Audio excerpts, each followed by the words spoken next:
Now we've arrived at what I believe is the most important concept in retirement planning. In fact, if you remember only one thing from today's presentation, I hope it's this. It's not what you own, it's how you own it. I've spent years working with successful professionals, business owners, engineers, executives, and retirees. One thing I've noticed is that most people spend their entire financial lives focused on accumulation. How much is in the 401k? How much is in the IRA? How much is in the brokerage account? How much did the portfolio grow this year? Those are reasonable questions, but they're incomplete questions. Because when retirement arrives, the conversation changes. The question is no longer, how much do I have? The question becomes, how much can I access? How much can I spend? How much can I keep after taxes? How much control do I have? That's where structure becomes incredibly important. Let's think about it this way. Imagine two people who each have $2 million. On paper, they appear identical. Same net worth, same assets, same account balances. Most people would assume they're in exactly the same financial position.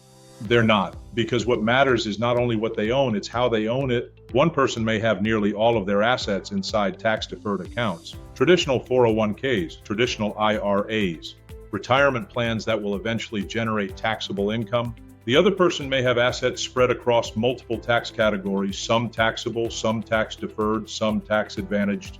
Those two people have very different levels of flexibility. The account balances may look the same. The future outcomes may be dramatically different.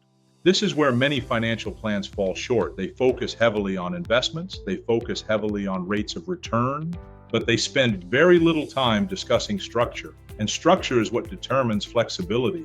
I often explain this using what I call the three tax buckets. The first bucket is the taxable bucket. These are assets that may generate taxes along the way. Brokerage accounts, bank accounts. The second bucket is the tax-deferred bucket. This is where most manufacturing professionals have accumulated a large portion of their wealth. Traditional 401s, traditional IRAs, retirement plans where taxes have been postponed. The third bucket is the tax-free bucket. These are assets that may provide income with little or no taxation when properly structured. Now here's the important part. Every bucket has strengths, every bucket has weaknesses. The goal is balance, the goal is flexibility, the goal is options, because options become incredibly valuable in retirement. Let's say tax rates increase in the future. Wouldn't it be nice to have options? The more flexibility your financial structure creates, the more choices you have, and choices create freedom.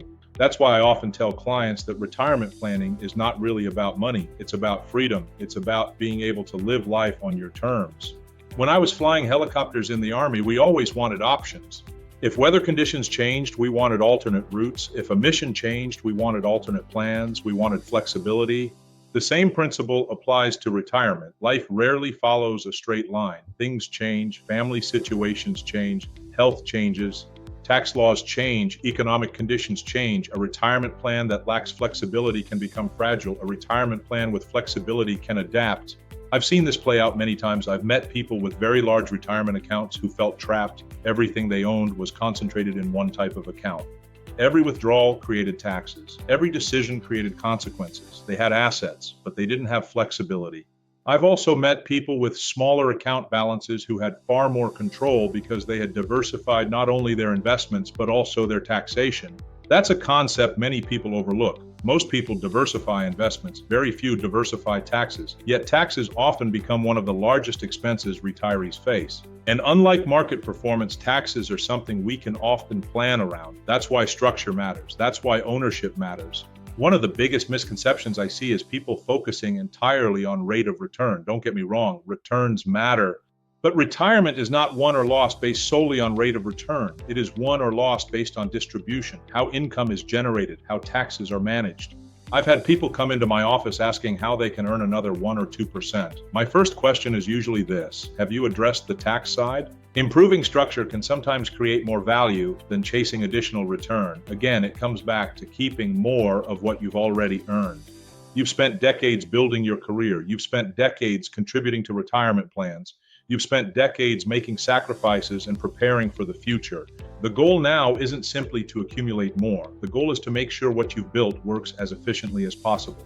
Because retirement isn't just an investment challenge, it's a planning challenge, it's a tax challenge, it's a distribution challenge, it's a flexibility challenge. The people who tend to enjoy retirement the most are not always the people who accumulated the most wealth. They're often the people who planned intentionally, In reality, retirement planning should begin long before retirement arrives, because many of the best opportunities to improve outcomes happen while you still have options.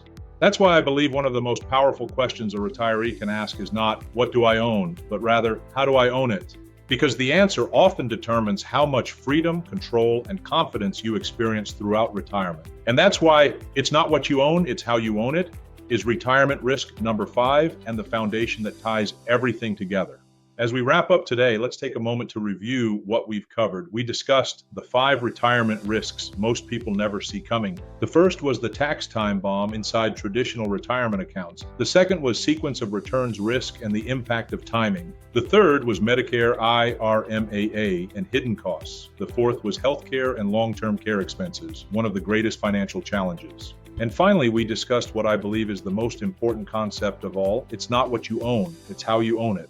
If there's one thing I've learned throughout my life, whether flying helicopters in the Army, building businesses, helping families through difficult circumstances, or working with clients preparing for retirement, it's that preparation matters.